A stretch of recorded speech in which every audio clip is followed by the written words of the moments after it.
de los de la Junta Nacional de Justicia, ¿no? Y de la arremetida de la señora Benavides. Vamos a hablar ahora de Lourdes Flores Nano, quien ha resucitado, que ella dice que en el año 2011, cuando Alan García estaba a punto de salir del gobierno, que esto se lo contó el propio Alan García a ella, convocó a Keiko y a Ollanta Humala para decirles: quiero indultar a Antauro Humala y a Alberto Fujimori, pero que Keiko no estuvo nadita de acuerdo con el indulto a Alberto Fujimori.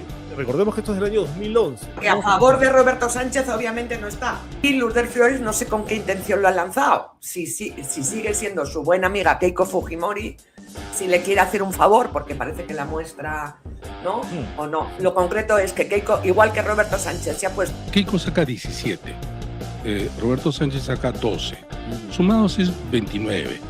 No, más del 70% no votaron por ellos, al igual que en la elección anterior.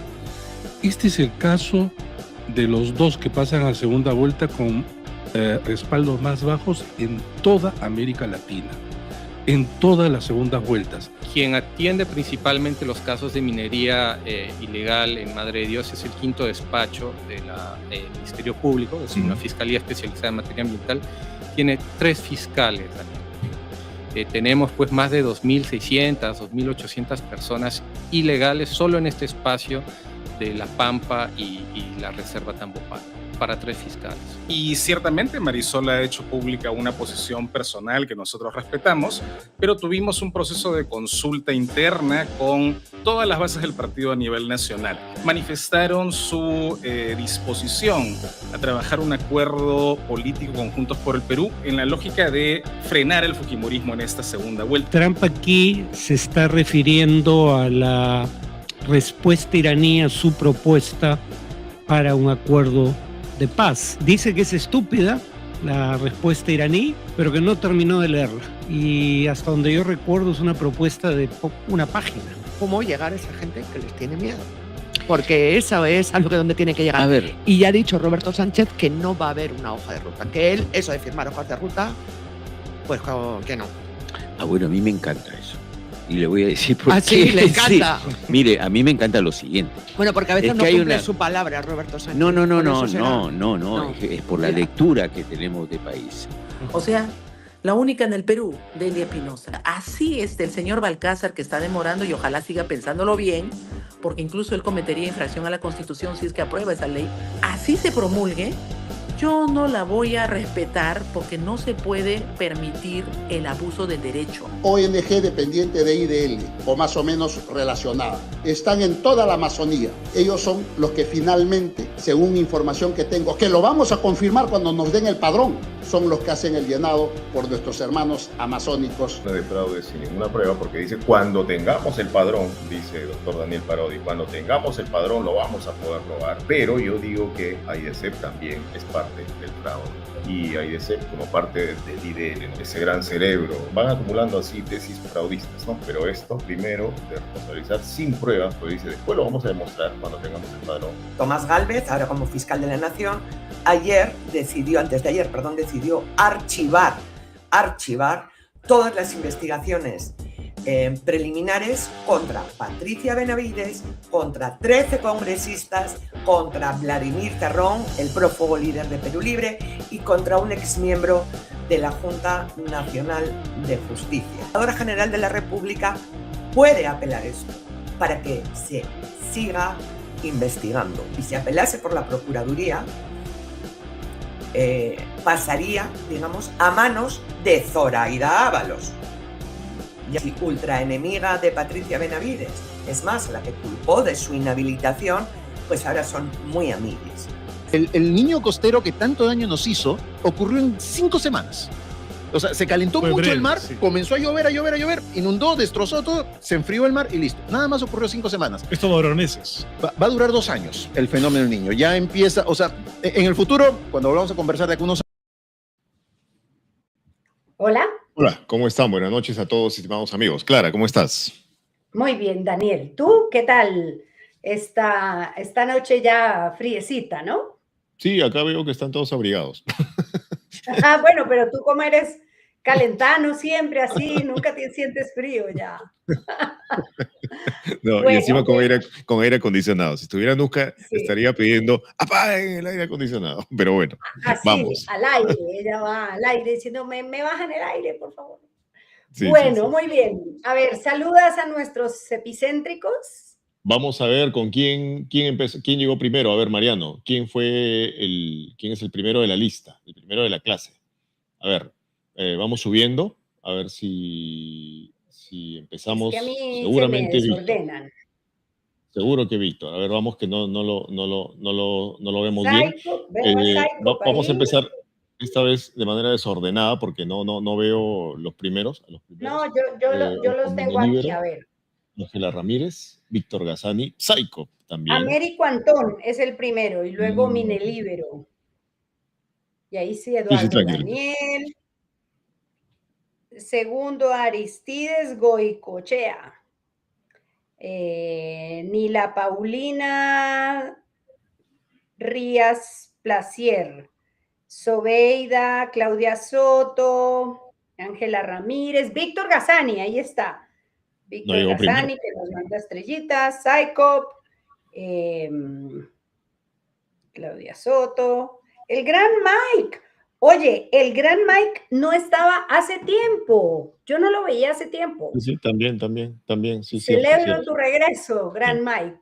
Hoy día en el chat de YouTube Premium vi un diploma que le habían hecho a Víctor. ¿Cómo es eso? ¿Cómo le hacen Ay, ese diploma? Víctor, sí. Se pasa. ¿Cómo le hacen ese diploma a Víctor Gazzani? Bueno, Ay, está bien. Hoy día tenemos un programa muy importante, lleno de información. Tenemos también a Iván Brejos y a Ricardo Soberón porque van a comentar un libro que han escrito, La Encrucijada Amazónica. Vamos a ver, Clara, ¿qué te parece nuestra portada, nuestra miniatura? ¿No? Es que la Junta Nacional de Justicia ha terminado de archivar el caso Valquiria. Vamos a verlo y luego nos vamos a ver cómo estamos y luego nos vamos a comentar este caso. También nos tenemos que ir a Piura porque han asesinado a un alcalde. Vamos a empezar. Junta Nacional de Justicia, sí, termina de archivar el caso Valquiria. Esa es nuestra portada de hoy. Ahora vamos a hablar de eso, ¿no? A mí vamos a hablar de eso. Bueno, pero empecemos con una noticia terrible. Vamos con Hablemos Perú y Nelson vamos con Piura. desde Piura.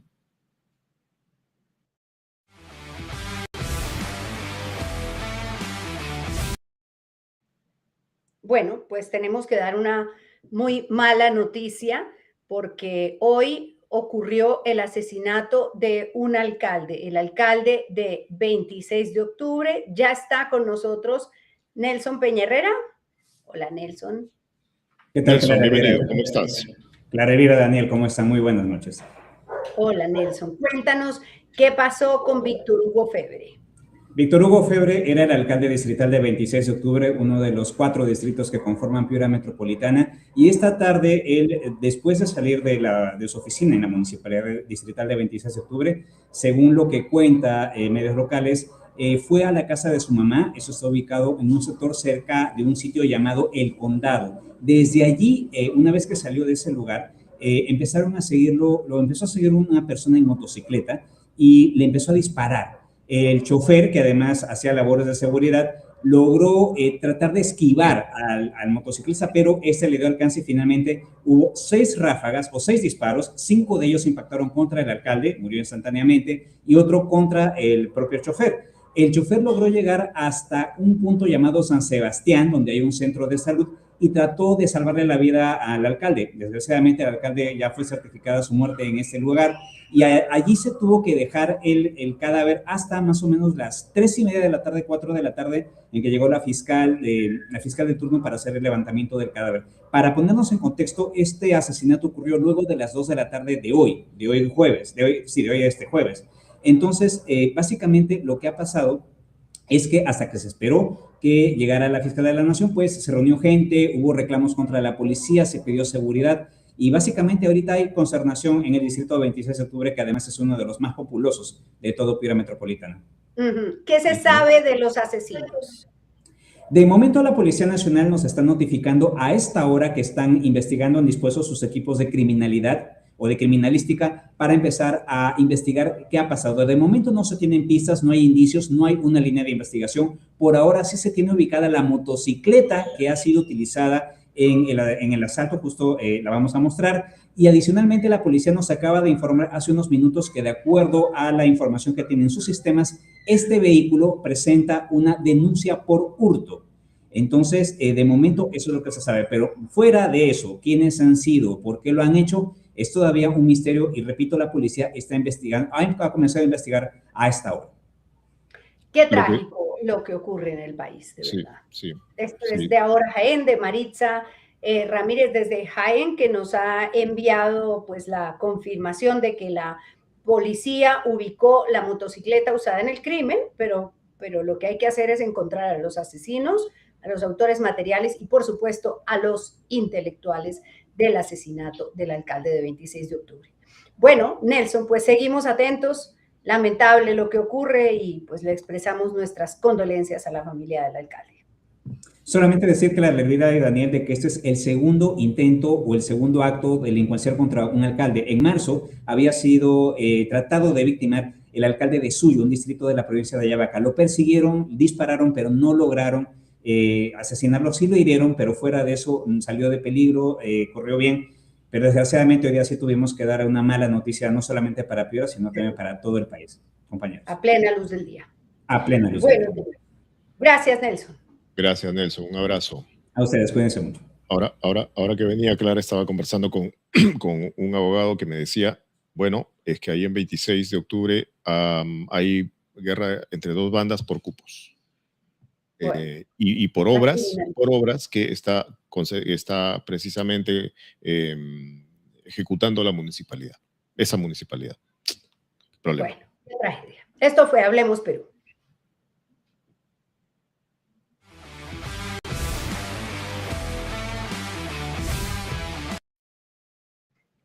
Bueno, qué complicado, Daniel. Vamos entonces, ahora sí, siguiendo nuestra pauta con pues, la noticia de la Junta Nacional de Justicia. Cuéntanos cuál es la decisión y a quiénes benefició hoy la Junta Nacional de Justicia. Bueno, la Junta Nacional de Justicia ha beneficiado una vez más a uno de los investigados, a un investigado, esta vez una investigada muy importante por el caso Valquiria, nada menos, a Patricia Benavides. Primero tenemos un extracto del momento en el que la Junta Nacional de Justicia toma esta decisión y falla favorablemente, en beneficio de Patricia Benavides. Escuchamos primero y luego lo comentamos.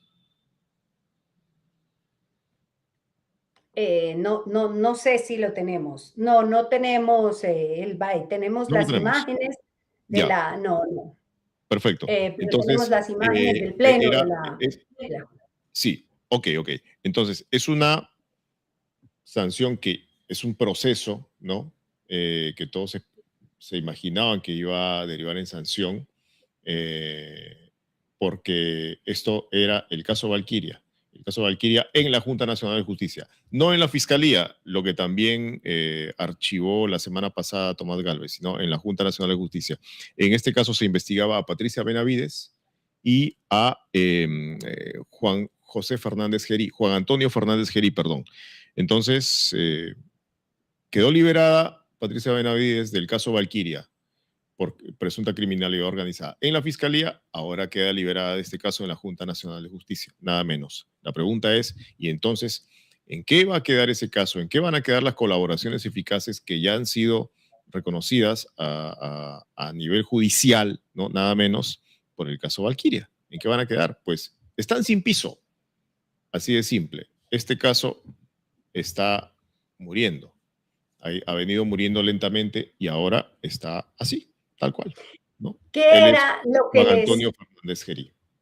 Claro, ¿qué les atribuían? Este caso concretamente se refiere al acoso a José Domingo Pérez y Rafael Vela, ¿no?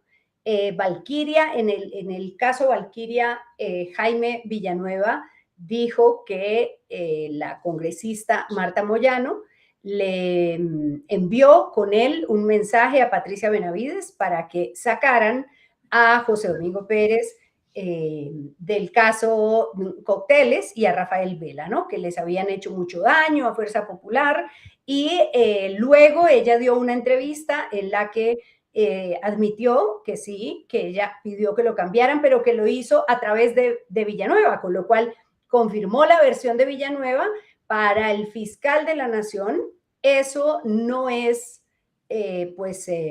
una prueba, porque ella a renglón seguido dijo, pero con Patricia Benavides nunca hablé de eso, solo le mandé mensaje con su asesor, pero con ella no hubo nunca una transacción. Entonces en el tema penal la sancionan. Pero Valkyria tenía esta línea de, bueno, no sacamos directamente, no lo sacamos en One, sino que lo acosamos a través de la autoridad de control. Era la teoría de lo que había contado Jaime Villanueva, y la Autoridad Nacional de Control del Ministerio Público, pues efectivamente ha sido bien consistente en las investigaciones y las sanciones a estos dos fiscales.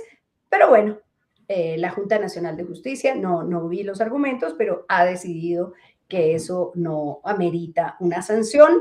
Y nótese, Daniel, que ya no está Tábara. El magistrado Tábara ha sido, hay que decirlo, útil o, no sé, comodín para las decisiones de esta Junta Directiva, de esta Junta Nacional de Justicia, porque inicialmente se abstuvo en lo de Patricia Benavides, y si él hubiera votado, había impedido que se anulara la destitución de Patricia Benavides, pero él fue tibio en esto. Bueno, acaba de cumplir 75 años y ya lo sacaron de la Junta Nacional de Justicia. Creo que entra su accesitario, cuyo nombre me he olvidado, pero ya él no está en la Junta Nacional de Justicia. Qué triste, pues, uno jubilarse en esta junta y acompañando estas decisiones. Sí, era prácticamente la investigación de la que permanente hablaba Rafael Vela, es decir, la denuncia contra Juan Antonio Fernández Gerí, y siempre la pregunta, ¿y por qué demora tanto la Junta Nacional de Justicia en el caso del jefe de la Autoridad de Control? ¿Por qué demora tanto? ¿Por qué demora tanto? Ya se tomó su tiempo y ahí está el resultado. Ahí está el resultado. Sí. Libre de toda responsabilidad. Ya, a propósito de la Junta Nacional de Justicia, aprovechemos para contar una noticia de la Junta, y es que hace, no sé, 50 minutos publicaron la lista de los aprobados para la OMPE, para el proceso de selección del jefe de la OMPE. Cambiemos ese banner. Hay 2 aprobados, es ese cuadro que te he pasado, Ricardo, por favor. Estas son las puntuaciones. Y tenemos obviamente que investigar la ficha de ellos dos, ¿no? Los únicos 2 aprobados son Loyola Escadillo, Carlos Martín Eulalio, y Ortega Campana Amparo. Uno de ellos 2 va a ser el próximo jefe de la OMPE. Esto es lo que ha notificado hace unos momentos la Junta Nacional de Justicia. Están las calificaciones, ¿no?, de los candidatos a suceder al señor. Aquí están ahí están las fotos, la evaluación de conocimientos, y estas son las calificaciones, 88 y 74, así que son ellos 2 los que pasan en el proceso de selección de jefe de la OMPE. De ahí sale el reemplazante de Corbeto. Ok. Bueno, Keiko Fujimori, ¿no? Pasamos ahora a Keiko Fujimori. Keiko Fujimori dio unas declaraciones que les habíamos comentado más temprano en grado 5 y dijo que había pedido perdón a las víctimas o a los deudos de las víctimas de las protestas contra el gobierno de Dina Boluarte, 2022-2023. Que dejaron 49 muertos, ¿no? Bueno, vamos a escucharla porque dijo que había pedido perdón, ¿no? Y luego vamos a comentar esa declaración.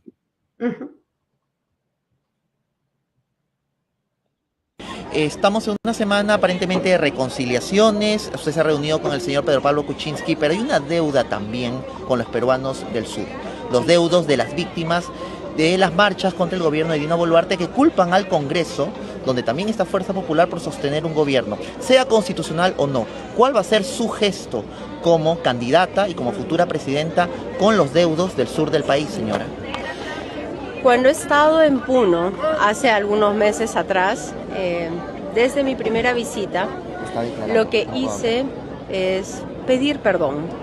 Perdón a las familias en Puno que han sentido abandono de parte del Estado, que han perdido a sus familiares y que, al igual que ellos, en muchas regiones de nuestro país, sienten que el Estado no los mira, no los escucha y no cumplen con ellos. Nosotros aspiramos a que en un gobierno, Dios mediante y con el apoyo de ustedes, que sea de Fuerza Popular, pues tendremos una presencia, sobre todo con obras, con resultados, con infraestructura, con apoyo directo a los agricultores, a los hermanos alpaqueros. Esperamos recuperar esa esperanza y reconciliar. Bueno, nosotros buscamos en dónde está el pedido de perdón, porque nadie se acuerda, Daniel. Lo está buscando desde la mañana. Primero, ella fue a la isla Los Uros. De ese material, simplemente de esa visita, no sabemos si se paró frente a un muro de los lamentos en la isla de Los Uros y solita pidió perdón, porque no hay un video de eso. Lo que hay es la reunión con unos artesanos de la isla de Los Uros diciendo que su papá amaba Puno y todo eso. Esa fue su primera visita, que llegó camuflada con un hood así y que estuvo allá. Miki Torres se hizo un video diciendo, Puno no es el Perú, Puno sí es el Perú, señora Dina Boluarte. Pero eso es lo que dijo Miki Torres. Y en la última, en la más reciente visita, que se concentró en un fondo, que fue criticada porque también tuvo que ir medio en secreto, en un fondo en Puno, dijo esto en una entrevista, viajó con un periodista del Canal 4 y ahí dijo 3 líneas, ¿no? Que ya me dirán ustedes si esto es un perdón. Escuchémosla y luego comentamos. Puno ha sufrido mucho, que recordaban algunos hermanos la época del terrorismo, y luego han habido sucesos lamentables cuando asumió el gobierno de la señora Boluarte. Todo esto han generado muchas heridas. Eso fue todo. Todo esto ha generado hechos lamentables, todo esto ha generado muchas heridas entre peruanos.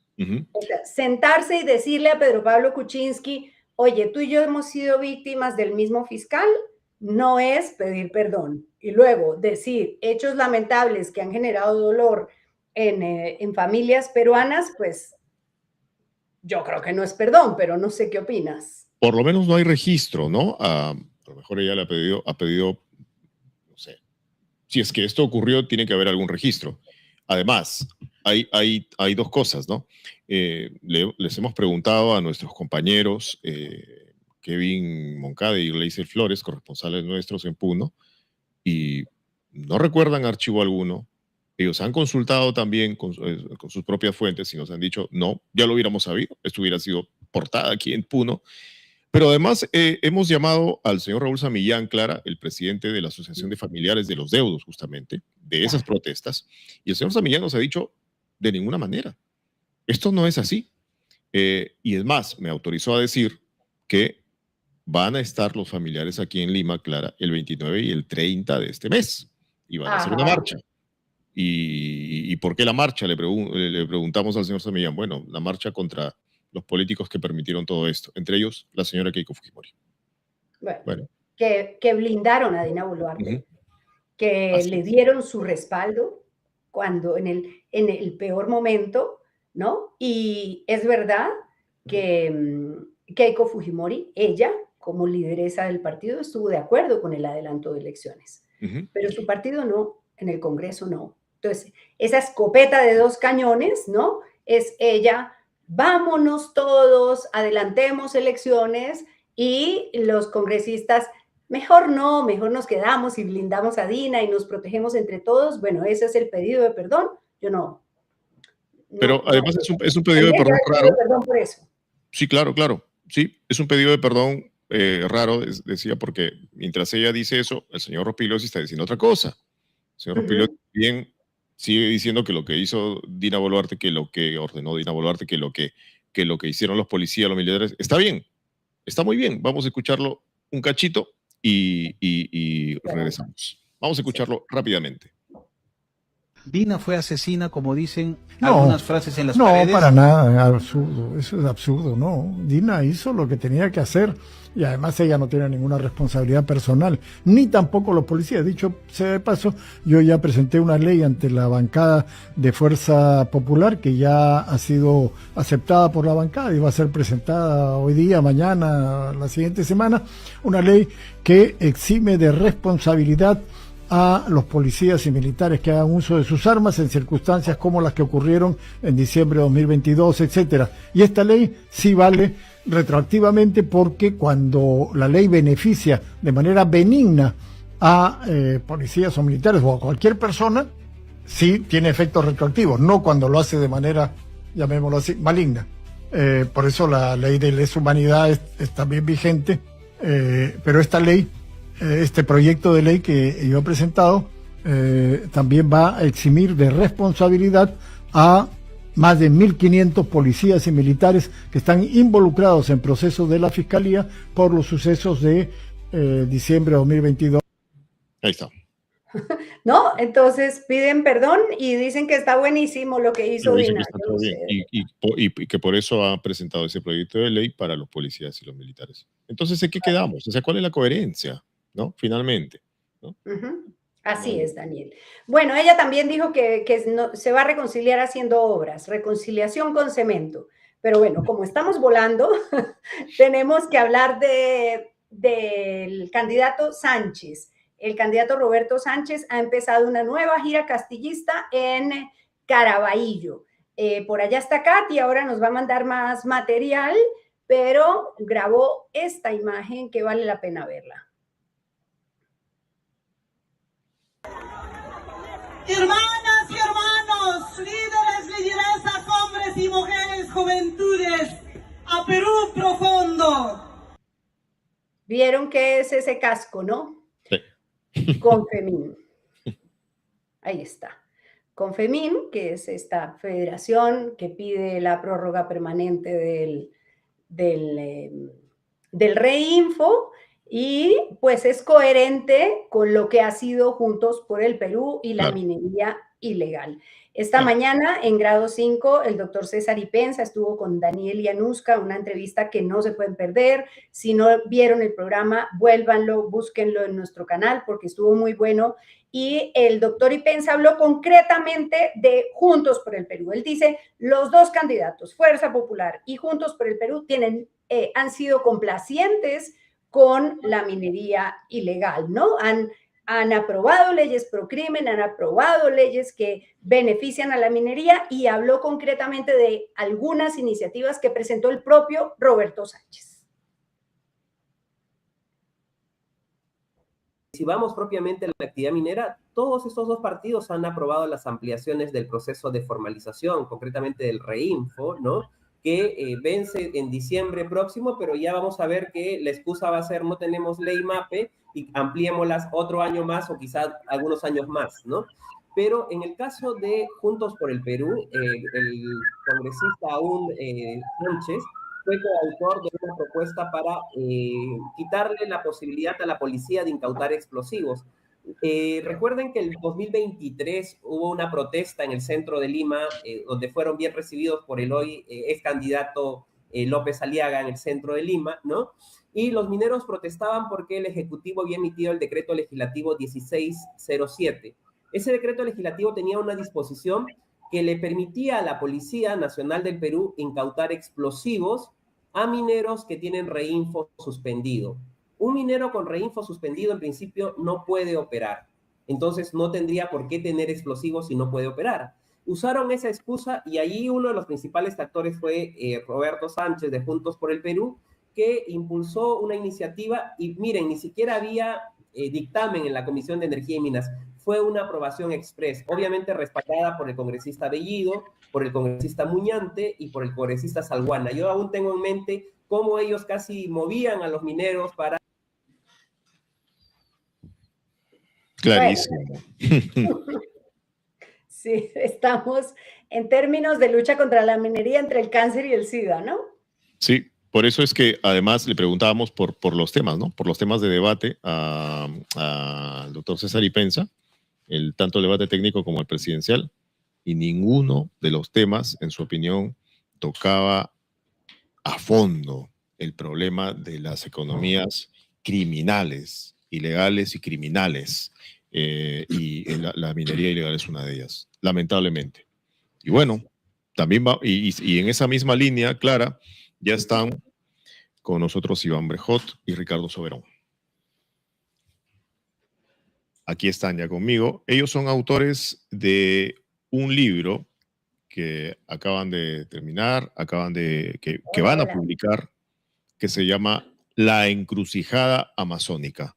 Bienvenidos, bienvenidos, bienvenidos. Gracias por estar aquí. Justamente... Hola, Iván y Ricardo, ¿cómo están? Muy buenas noches. Justamente lo que decíamos, ¿no? Lo que planteaba César Ipenza, lo que plantean los temas de debate, ¿no es cierto?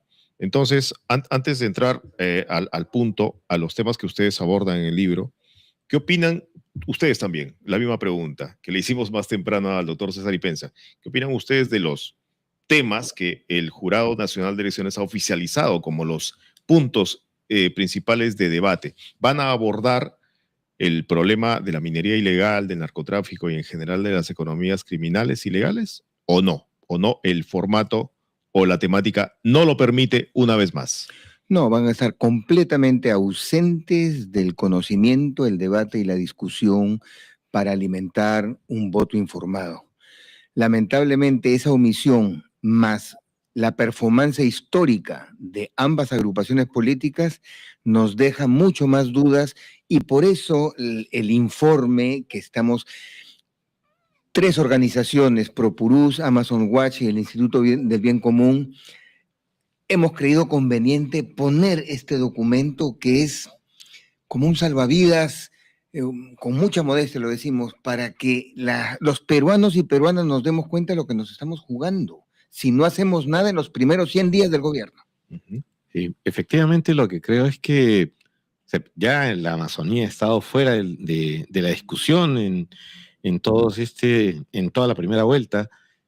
Yo no veo mayor intención de querer profundizar en temas tan espinosos y que efectivamente le podrían traer cola a los dos candidatos, ¿no?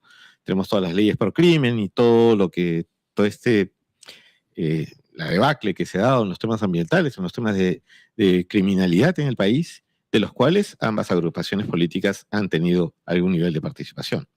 Entonces, creo que no les conviene.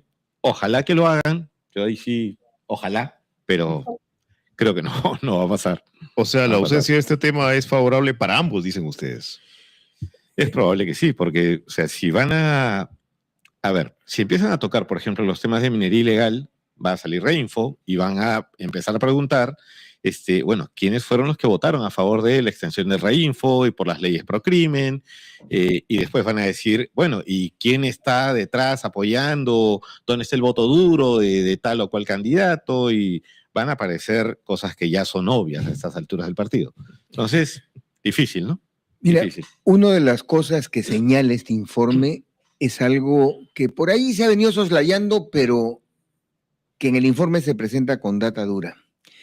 Se produce una convergencia entre el oro y la cocaína desde la chacra, la playa de Río, las ciudades intermedias e incluso en los centros de consumo. Hay organizaciones criminales colombianas que se van a Dubái, que es el mayor importador de oro ilegal del mundo, a esconderse de la interdicción internacional. Entonces, vivimos una tormenta perfecta, la Amazonía peruana. Claro. Pero, a ver, ¿qué significa esa convergencia? significa que los narcotraficantes compran o pagan oro también, que comparten el negocio, o cómo es que hacen esa convergencia entre las dos economías criminales. A ver, hay convergencia en varios niveles. Empecemos por el nivel más básico, ¿no? Según los estudios que hemos realizado, lo que tenemos es que aproximadamente la cuarta parte de las áreas que están destinadas a minería ilegal en este momento ya son zonas que también sostienen algún tipo de vinculación directa con el narcotráfico. Son áreas de siembra de coca, son áreas de traslado de coca y yendo al siguiente nivel, lo que sabemos ya, y es materia de una serie de estudios previos y en diversas partes de América, es que el narcotráfico está financiando con sus capitales la expansión de la minería ilegal.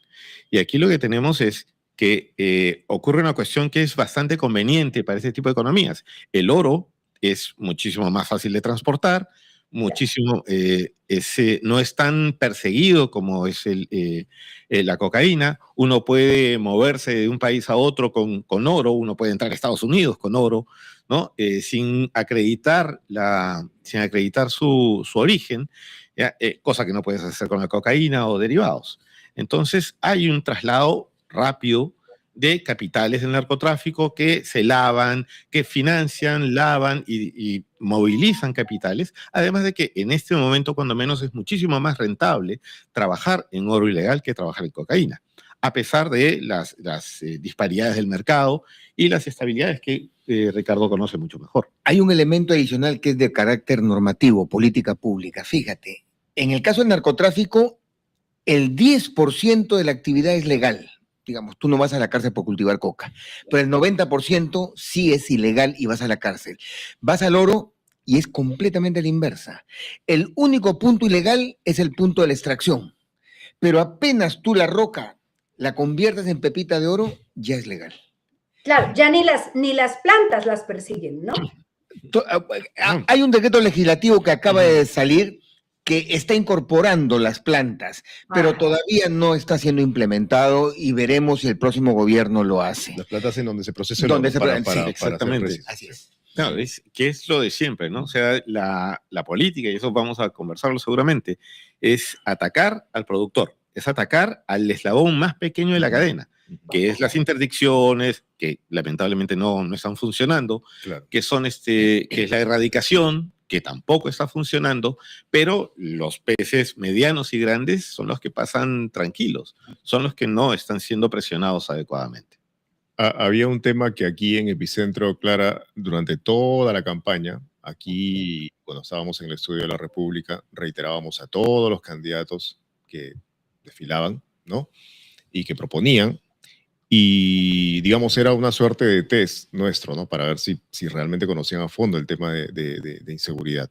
Y les preguntábamos por las organizaciones criminales y las actividades criminales en la frontera del Perú, en la frontera amazónica. Y realmente casi, o sea, un candidato, dos máximo, y eso, paramos de contar, tenía idea del problema, y siendo un problema. Y ustedes también lo intentan enfocar, o mejor dicho, lo enfocan y lo plantean en este informe, la encrucijada amazónica, pero ustedes van más allá. Ustedes dan un paso más y dicen que nuestra soberanía está en juego. Es correcto. ¿Por qué? A ver, lo que tenemos, primero hay que explicar un poquito esto. A ver, el Perú tiene varios miles de kilómetros de frontera. El Loreto es una de las regiones que tiene la mayor línea fronteriza. Tenemos frontera con Ecuador, con Colombia, con Brasil, con Bolivia también, con Chile, pero digamos en lo amazónico, Colombia, Brasil, ¿no? Un poquito de Bolivia, lo más grande. Y Ecuador, ¿no? Y Ecuador, por supuesto. En el caso de Ecuador tenemos, bueno, empecemos por Colombia. Colombia tiene una historia de violencia y los procesos de paz han derivado en las ex-FARC, ¿no?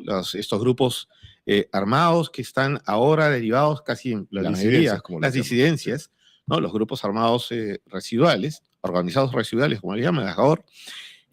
Muchos de estos grupos se han organizado para manejar negocios ilegales, para manejar oro, para manejar cocaína, ¿no? Y tenemos dos grandes grupos que están en la zona de la frontera, en el Putumayo, ¿no? Que han tomado el Perú no desde ahora, desde hace más de 10 años como una zona de refugio. Entonces, cuando se inician los procesos de paz en Colombia y empiezan a haber una serie de movimientos políticos en el área, se mueven, se desplazan hacia Perú. Tenemos eso muy bien documentado, como hay un pico de deforestación y un pico también de violaciones a derechos humanos en toda la frontera del Putumayo, en lo que pasa con Colombia. En el caso de Perú, con Brasil, tenemos el Comando Bermelo, ¿no? Que desde la triple frontera, donde está Leticia, Santa Rosa, Tabatinga, ¿no? Empiezan a controlar toda la línea de frontera yéndose hacia Ucayali, y ahora ya tienen una presencia activa también en Madre de Dios. Tenemos presencia del Comando Bermelo, ¿no? Con líderes identificados. El Comando Bermelo capturados luego de haberse paseado por Lima, ¿no? Con identidades falsas y reconocidos capturados en la ciudad de Pucallpa.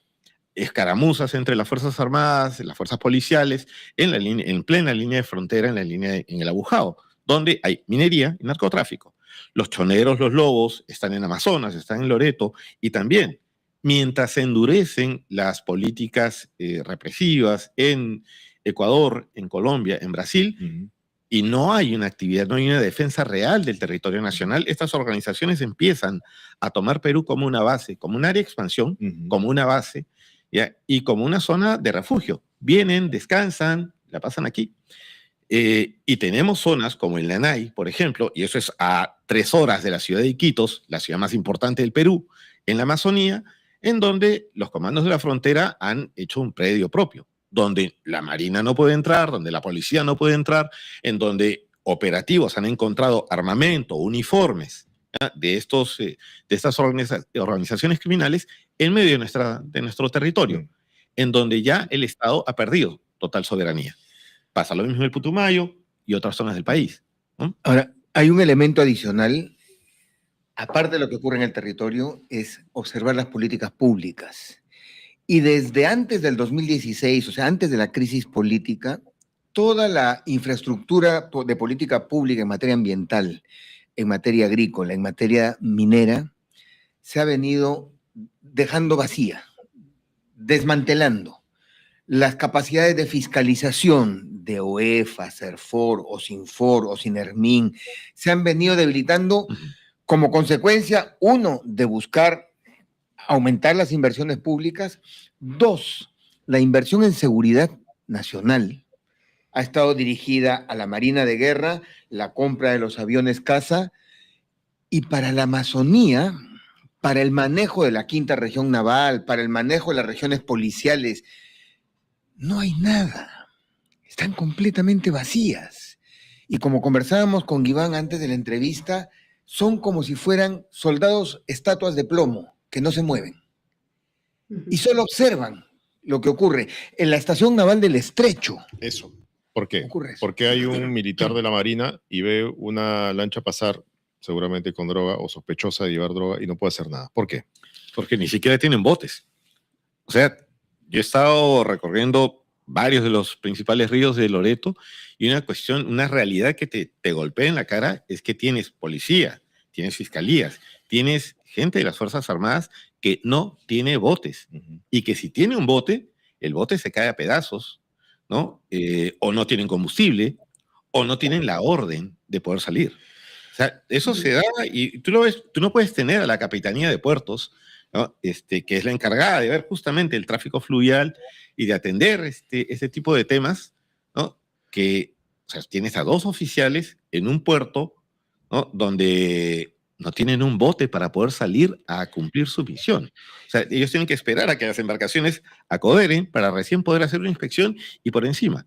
Iván, también hay algo que hemos registrado mucho aquí en Epicentro, que podríamos decir que ni el enfermo quiere ni hay que darle, porque ustedes hablan de la precaria situación que tiene la fuerza pública en la zona, pero también en algunos momentos los hemos visto en cierta complicidad con los delincuentes, ¿no? Entonces, si no hay controles a esa gente que dejan allá abandonada, pues termina esa gente trabajando para la mafia.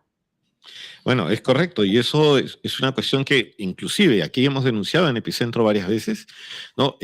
Incidentes en el Anay, ¿no? En el cual se decomisaba, la población decomisaba combustible, y en eso hay que resaltar el rol activo de la población amazónica, principalmente pueblos indígenas, ¿no? Que están haciendo acciones de control que deberían ser parte de la labor del Estado, que incautan un cargamento de combustible, lo entregan a la autoridad y la autoridad lo libera, ¿no? Y ahí empiezan estas escaramuzas que las hemos reportado, ¿no? Hay un tema que es el de las pistas de aterrizaje. Desde el 2016 el Perú tiene una ley de derribo, tiene un protocolo con 4 etapas para poder interceptar y obligar al aterrizaje. Estados Unidos ha objetado y ha presionado y presiona y no permite que se derriben aeronaves por el incidente ocurrido en el 2001 con información procedente de la estación norteamericana en Panamá.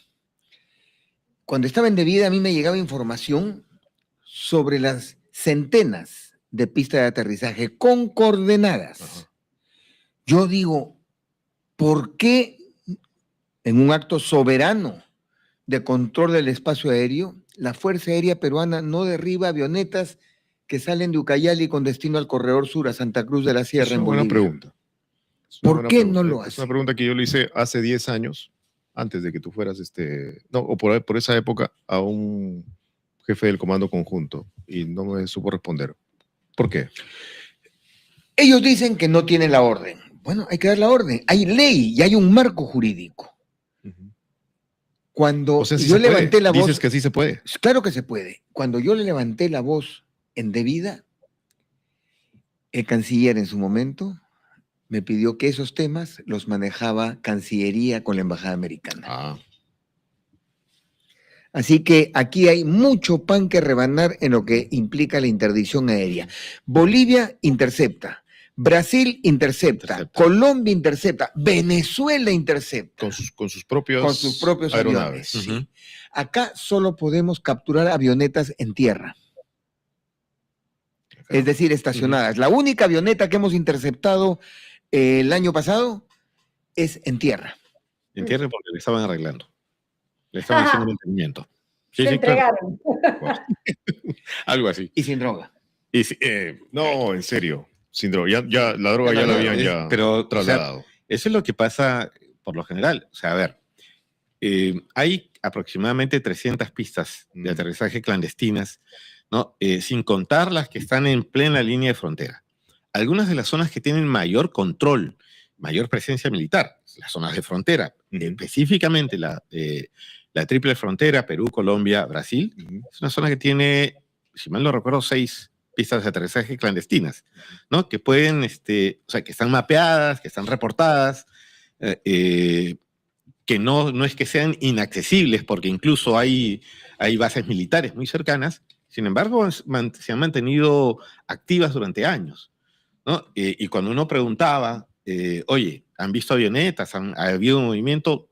Y lo preguntas a autoridades, todo el mundo dice, no, aquí no pasa nada, pero las pistas están ahí y con pistas muy bien mantenidas, un poco difícil que nadie note el movimiento, ¿no? Sobre todo cuando las ves interdiario en algunos casos, ¿no? Es muy, muy sospechoso. El secuestro de la avioneta de Saeta, me parece, hace año y medio, ¿no? Que estaba saliendo desde San Lorenzo y llegaba hacia Jeveros, me parece, y en Jeveros, o sea, desapareció. Se llevan una avioneta y nadie sabe a dónde va, no hay radares que la rastreen, ¿no? O sea, de verdad, hay cosas que es necesario investigar un poco más. ¿En dónde pueden nuestros amigos, quienes nos están escuchando, Ricardo e Iván, encontrar el informe La Encrucijada, el libro, La Encrucijada Amazónica, Decisiones Urgentes o Consolidación del Poder Criminal en el Perú? ¿En dónde lo pueden ubicar? Lo vamos a, digamos, está todavía en versión electrónica, está disponible en las redes, lo estamos distribuyendo de la manera más evidente. Queremos hacerlo llegar a los 2 candidatos, porque nos parece urgente. O sea, yo creo que hay algo que rescatar del texto, es que plantea recomendaciones para los 100 primeros días. Hay una indicación muy clara para dar una señal a 25 comunidades nativas que hoy por hoy están viviendo una situación álgida en toda la Amazonía porque están penetradas por la sombra de las economías ilícitas bajo amenaza. Perfecto. Hay una idea para poner un corredor policial militar que permita asegurar ciertos territorios. La seguridad jurídica territorial de esas comunidades es fundamental. Al mismo tiempo, formar una comisión multisectorial con todos los organismos fiscalizadores para que comiencen a operar en las zonas más estratégicas de la Amazonía es otra petición que le hacemos al siguiente gobierno. Perfecto, perfecto. Ahora, pero, o sea, pueden googlear con el título, La Encrucijada Amazónica. De hecho, los suscriptores premium de Epicentro ya lo tienen, por si Ya acaso. lo tienen. Sí, claro que ya lo tienen. Y porque ahí nos están preguntando, Iván es corresponsal, claro, si es un super epicentro. Sí, Iván. claro. Raquel Díaz pregunta, Muchas ¿Iván gracias, Brejot es señores. corresponsal del Epicentro? Sí, Iván Brejot es un periodista especializado en estos temas y tiene muchísima información y la información, su conocimiento, parte de él está plasmado en este informe y es una de las voces autorizadas en este tema. Ricardo Saverón, ex jefe de Vida, lo conocen, experto en temas de políticas de drogas. Antidrogas, sí, antidrogas y de seguridad. Bueno, son dos voces autorizadas que han estado aquí hablando de este informe. Les agradecemos muchísimo y lo vamos a leer y además lo vamos a ir difundiendo. Muchísimas gracias a ustedes. Muchas gracias. Gracias a ustedes. Gracias a ustedes. Gracias a ustedes. Bueno, Daniel, el señor Roberto Sánchez está en Caraballo, como les dijimos, cierto. Y hace un momento habló, está en su discurso, y Katy nos mandó una declaración suya sobre la candidata con la que compite, sobre Keiko Fujimori. Vamos a pantalla completa, Mariano. Autoritaria, compañeros, ha cooptado el sistema de justicia, ha desestabilizado la política en adelante con vacancia, vacancia, vacancia y vacancia.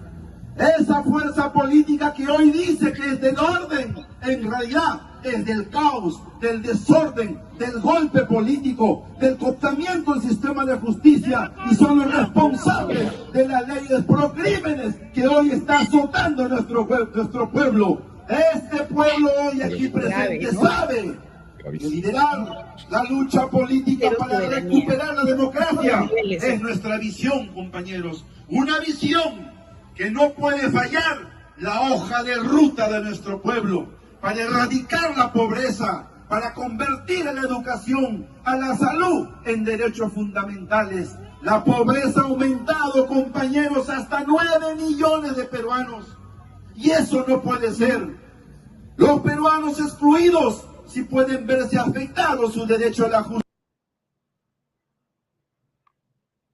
Bueno, es el discurso de Roberto Sánchez. Va a estar en Chilca, se va a ir al norte, porque a Keiko la hemos visto rodando por el norte, haciendo su chamba, consiguiendo gente que le diga que le pide perdón por no haber votado por ella en las elecciones pasadas, que ha visto la luz y que se han equivocado en el pasado. Bueno, ahí está Roberto Sánchez. Vamos a ver, pero mira, Ipsos ha publicado esta tarde 2 gráficos muy interesantes. Ya hablamos de la encuesta de Ipsos, pero de atributos de los candidatos que llaman mucho la atención. A ver, veamos los 2 tweets, Ricardo, por favor.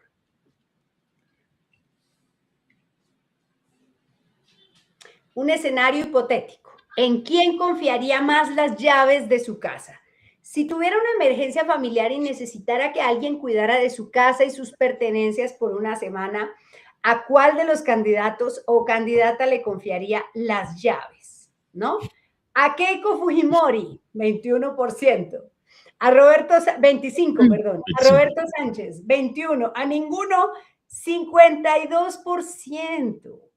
¡Qué desolación! Pensar que ninguno de los 2 candidatos, ¿no? Logra, o sea, 25 y 21, y el 52% dice, no, yo las llaves de mi casa no se las dejo a Roberto Sánchez ni a Keiko Fujimori de ninguna manera, ¿no? Esa es una encuesta súper repetida para ver en términos de confianza. Antes se preguntaba, pero creo que se volvió políticamente incorrecto, ¿a quién dejaría el cuidado de sus hijos?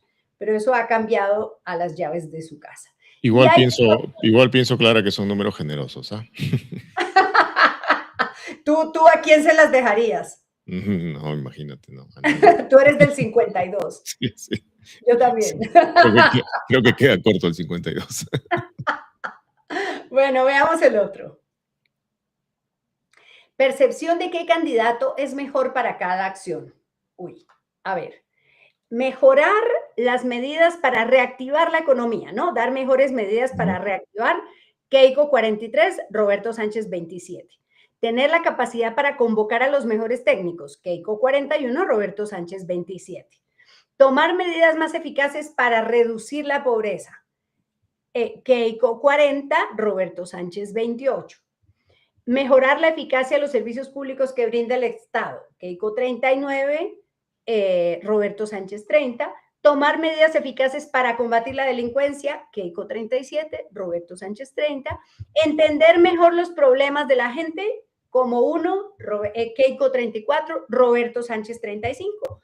Ahí le gana Roberto Sánchez a Keiko. Y tomar medidas para combatir la corrupción. Nini, 33 ella, 33 él, ¿no? Empataditos ahí en lucha contra la corrupción. Ese criterio debió ir al inicio, pero bueno, seguramente lo han hecho con un orden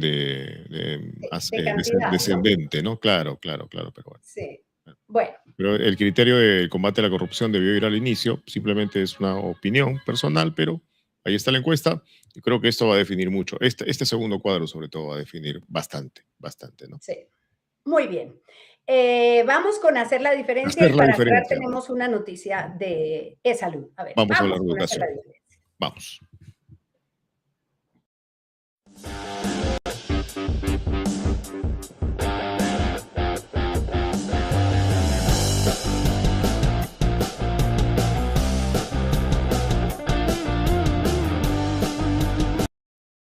Muy bien, ustedes saben que en Epicentro estamos convencidos de que la educación hace la diferencia y este programa, este segmento llega gracias a la derrama magisterial. Y hoy vamos a hablar de educación inicial. Nuestra invitada es la doctora en historia María Emma Manarelli, a quien queremos darle la bienvenida.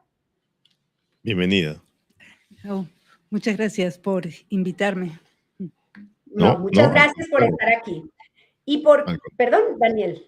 No, te le decía que al contrario, que gracias a ella por estar aquí y todo lo contrario. No, siempre es bueno estar con ustedes y con gente como ustedes conversando. Gracias, qué amable. Muchas gracias. Pues el Perú celebra este 25 de mayo el Día de la Educación Inicial.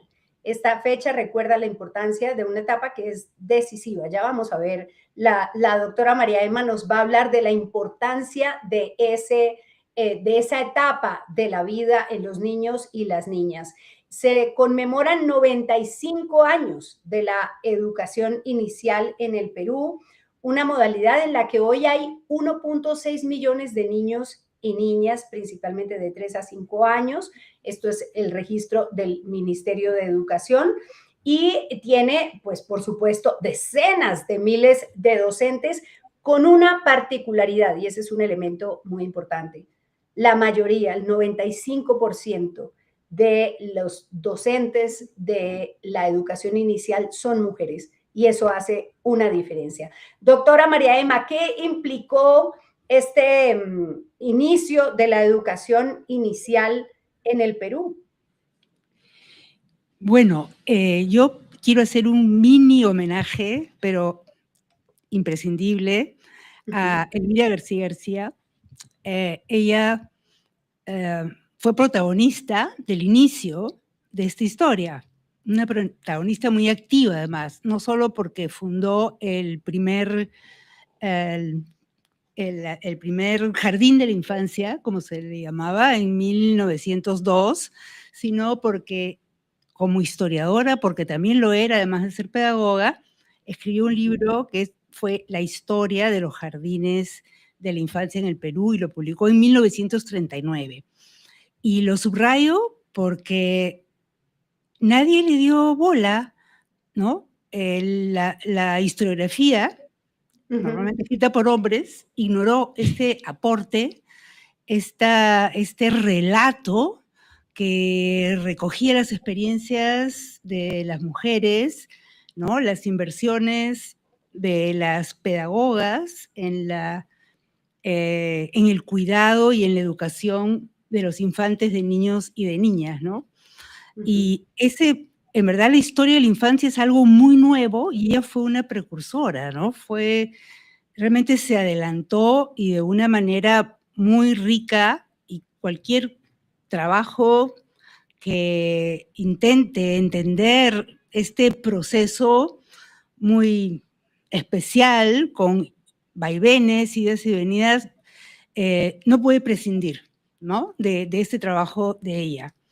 Y digo que fue importante y fue protagónica en muchos sentidos, no solamente por estas dos cosas, ¿no? Sino porque ella fue una pedagoga, fue longeva, vivió casi 90 años y trabajó hasta el final lúcidamente, escribió, publicó, creó instituciones, ¿no? Y creo que es importante entender en qué momento surge ¿por qué surge una propuesta como la de ella, ¿no? Y no nos sirve solo para entender el origen de esta historia, sino para entender también todo lo que entra a tallar en crear una escuela para niños y niñas de esa edad, ¿no? Entre 2, 3 y 8 años, que fue lo que ella hizo en el primer kindergarten, como se le llamaba en esa época en Lima, ¿no?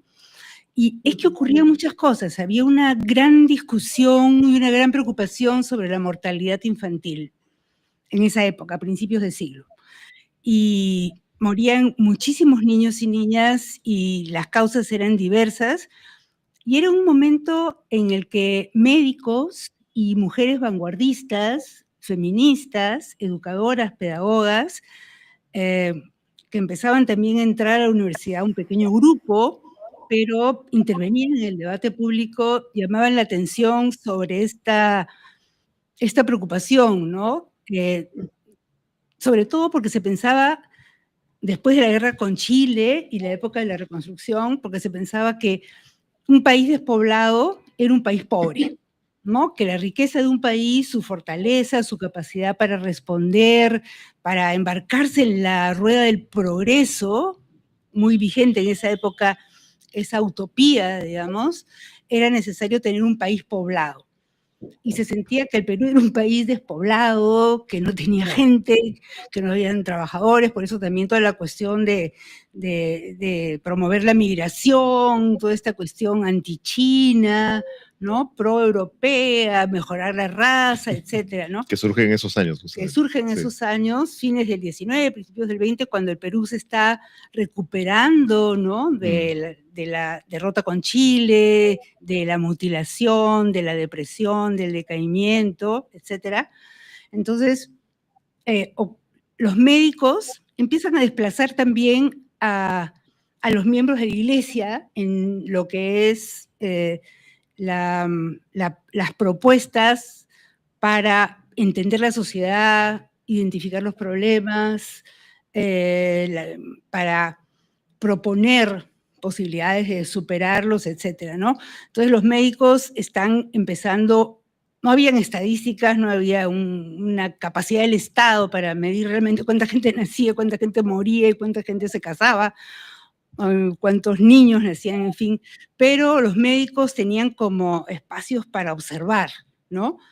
Y eran los hospitales, sobre todo, a donde iban sobre todo, especialmente hombres y mujeres, pero en este caso, en términos de la maternidad, mujeres indígenas, mestizas, mulatas, sobre todo de las clases consideradas en esa época menesterosas, ¿no? Las mujeres de las clases altas podían pagar una obstetriz, ¿no? Con la cual atenderse, etc. Pero los médicos detectaron que la mayoría, bueno, no se puede calcular con los términos o con los mecanismos o las ondas de hoy la mortalidad, ¿no? Pero era muy alta, la comparaban con otros países de América Latina, con Europa, con Rusia, porque los médicos tenían acceso a esa literatura, a esa bibliografía, y siempre el Perú, el único país que en los años 20, por ejemplo, superaba en términos de mortalidad infantil y de nacimientos ilegítimos, y ahora digo porque eso es importante, era, según los médicos de esa época, no sé cómo hacían sus cálculos, El Salvador, ¿no? Pero, digamos, el Perú estaba peor que cualquier otro país de la región, ¿no? Entonces, faltaban obstetrices, faltaban camas en la maternidad, y más de la mitad de la población nacía sin asistencia médica de ningún tipo, ¿no? Ni parteras, ni obstetrices, ni médicos, ni ginecólogos, ni nada, ¿no? Entonces, ni pediatras, claro. Ni pediatras, por supuesto. No, pediatras. Bueno, se fundó la cátedra, en 1896 justamente, se fundó en San Marcos la cátedra de pediatría, ¿no? Que fue como, bueno, que fue también desarrollándose poco a poco, con muchas dificultades. El Estado, como siempre, no quiere invertir en esas cosas, ¿no? Argumenta que hay, bueno, si ahora la presión fiscal es baja, en esa época pues, claro, inexistente, ¿no? No había nada parecido a lo que puede ser SUNAT o sus instituciones que precedieron. Entonces, y eso era una preocupación, ¿no? Por lo que mencioné antes. Claro, y había también cuestiones caritativas de por medio.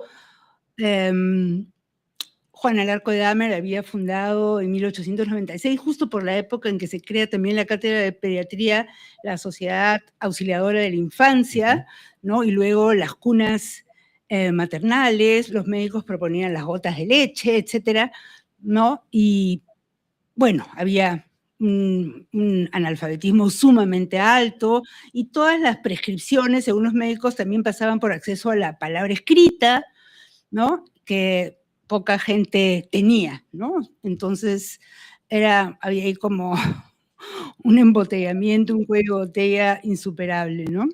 Y por otro lado, las mujeres, o sea, médicos y mujeres vanguardistas, fueron las que, o sea, digamos, los grupos, los sectores que confluyeron en este cuidado de la infancia, pero las mujeres fueron las que fundaron las instituciones y la escuela, los kindergarten, los jardines de la infancia, que son los precursores, los antecesores de la educación inicial, que es un término distinto, implica distintas cosas, ¿no?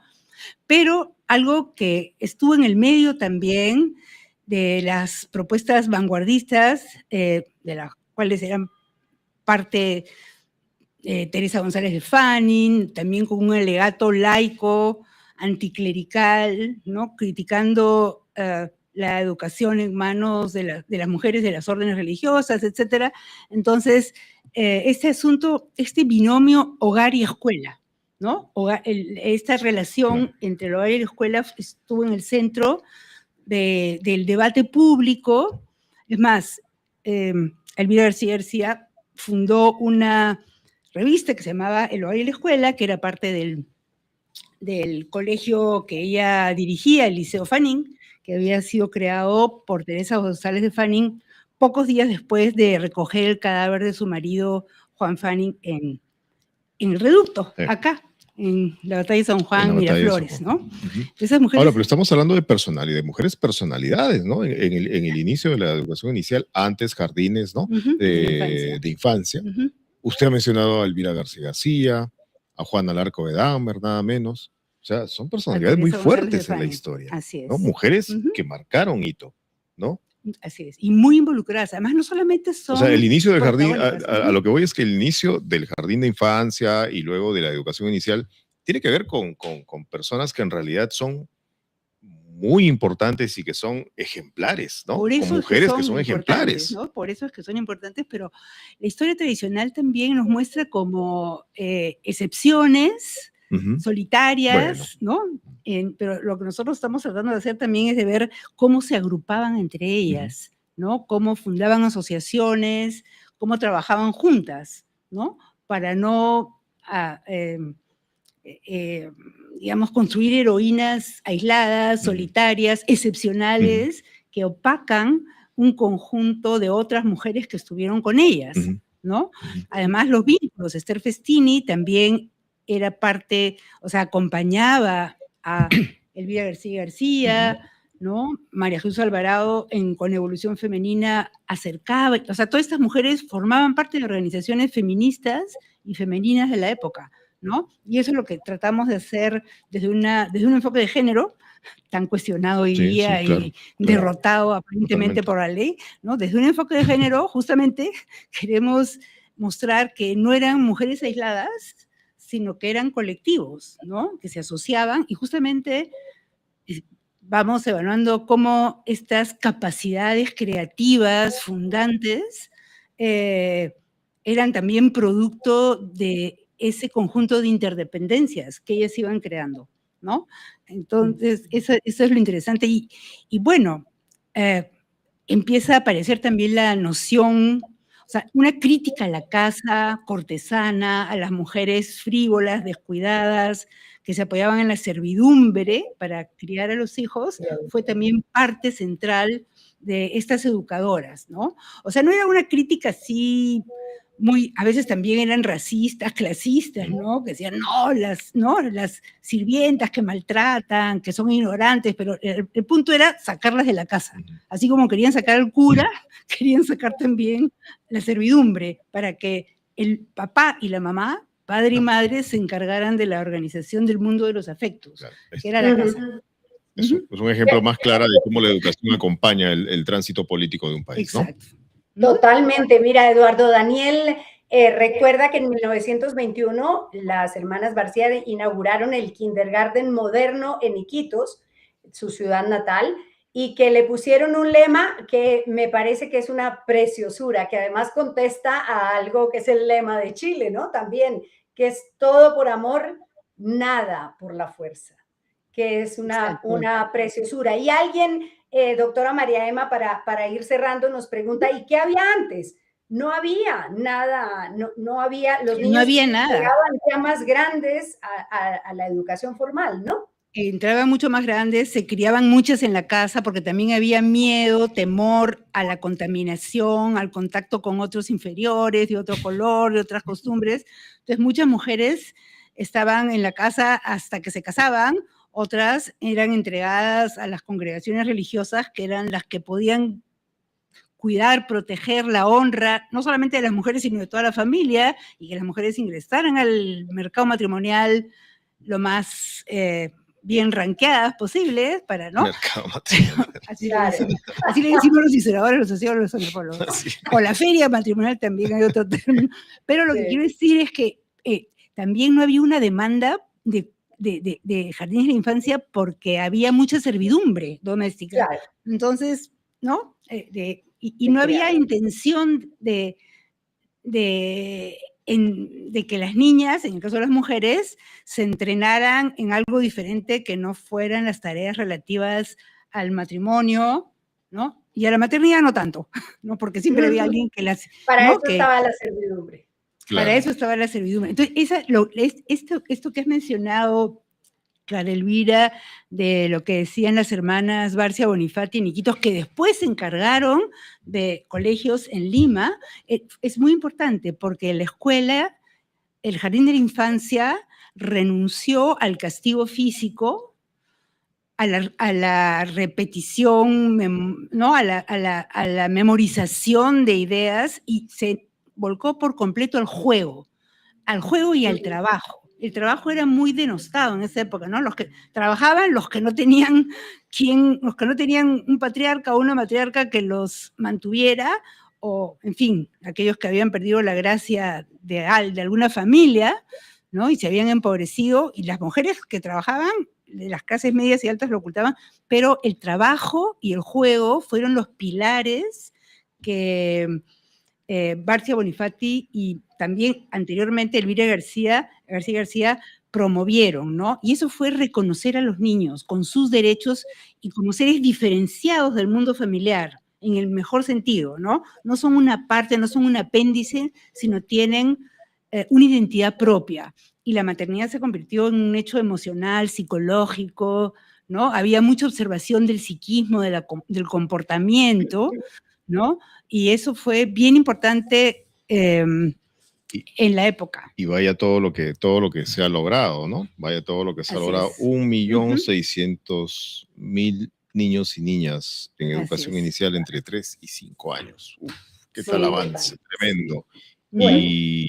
Y tremenda celebración. Tremenda celebración. Doctora María Emma. Los niños y las niñas en personas, en individuos con derechos, ¿no? Claro. Lo que vimos que hicieron estas mujeres son como la fase anterior de los niños como portadores de derechos y con necesidad de que el Estado los proteja, ¿no? De la violencia, del acoso, del abandono, de la trata, de todo.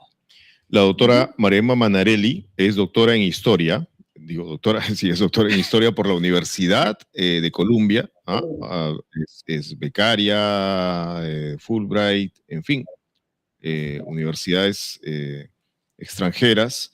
Ha publicado libros como Historia de la Infancia en América Latina, nada menos, Hechiceras, Beatas y Expósitas, Mujeres y Poder Inquisitorial en el Perú, Limpias y Modernas, Higiene y Cultura en Lima, entre otras varias publicaciones. Toda una personalidad. Y le agradecemos muchísimo por haber estado aquí y habernos ilustrado, doctora Manarelli. Cuando quieran. Muchas gracias por estar en Hacer la Diferencia. Muy bien, tenemos que contarles para cerrar en estos días, Daniel, que estamos todos aguja, ¿no? La derrama magisterial pues nos quiere hacer un anuncio aquí a través de Hacer la Diferencia, y es que redujo las tasas para los créditos, la tasa de costo efectivo anual, TCEA, en la unidad de créditos de la derrama magisterial, en DM Créditos, pues la redujo. Ustedes saben que los créditos para los afiliados a la derrama se pueden hacer simplemente tramitar a través del WhatsApp, y la derrama magisterial, consciente de la situación económica en la que estamos, pues ha reducido las tasas para beneficiar a miles de docentes afiliados a la derrama magisterial. La profesora Olga Morán, presidenta del directorio de la derrama, dijo que el compromiso es velar por el bienestar de los afiliados y sus familias, y que por eso redujeron la TCEA para que los nuevos créditos representen un menor costo y se adapten mejor a la realidad económica de los colegas maestros docentes del país. A partir de este momento, pues los créditos bajan, y ya saben que pueden entrar a www.derrama.org.pe y ahí solicitan su crédito, o quienes tienen la aplicación simplemente por WhatsApp. Muy bien, con buenas noticias despedimos Hacer la Diferencia. Gracias.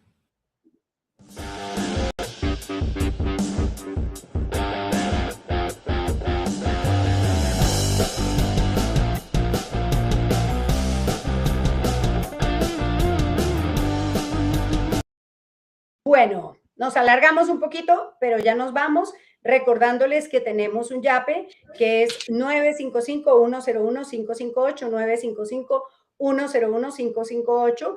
Además, hacemos un anuncio muy importante aquí en Anuncios Parroquiales, y es que el domingo vamos a estar a las 7 de la noche, como siempre, en Epicentro TV Live, pero vamos a seguir de corrido con la transmisión del debate, técnico, de los equipos técnicos de los candidatos Keiko Fujimori de Fuerza Popular y Roberto Sánchez de Juntos por el Perú. Vamos a tener expertos en los temas, ya tenemos confirmados expertos en varios de los temas que se van a discutir, y para que todos escuchen las propuestas, le medien el conocimiento técnico y digan, bueno, aquí me están echando un cuento, me quieren meter los dedos a la boca, me están mintiendo o me están diciendo la verdad con esta propuesta, para que tomen una buena decisión. Yo creo que va a ser más lo primero. Bueno. Bueno, pero tenemos que darles el beneficio de la duda. Yo tengo que dar gracias a María Egu, que dice por el buen periodismo. Muchísimas gracias por tu apoyo a Epicentro. Raquel Rod, Gabriela García, gracias, Gaby. Camilo Ua, que dice, felicitaciones por el gran trabajo informativo. Sigamos. Nayeb, Franklin Suárez, Juan Bar y un poquito más. Franklin Suárez. Santiago Sob, gracias por el programa, saludes, dijo ayer, supongo que es Santiago Soberón. Muchísimas gracias, Ramiro, Javier Escobar y Rose Cac. Muchas gracias por su apoyo a Epicentro, 955-101-558. Muy bien. Muy bien. Nos vamos entonces, gracias por habernos acompañado. Ya saben que este proyecto de periodismo independiente está a punto de cumplir 5 años. Gracias a ustedes y también gracias a ustedes por habernos yapeado y quienes se animen todavía a hacerlo, ahí está nuestro código QR y nuestro número 955-101-558. Estuvimos en Azabache Lab, aquí siempre en medio de este bonito estudio, aquí desde todas las noches a las 7, bueno, de lunes a jueves, con Mariano y con todo el equipo. Gracias, Ricardo, gracias a todos ustedes. Nos despedimos. Y mañana nos vemos a las 11 en grado 5 y el domingo a las 7 de la noche. Abrazos, Daniel. Abrazos, Marianito. Chao, gracias a Marco también. Chao, chao, Clara. Chao. Adiós.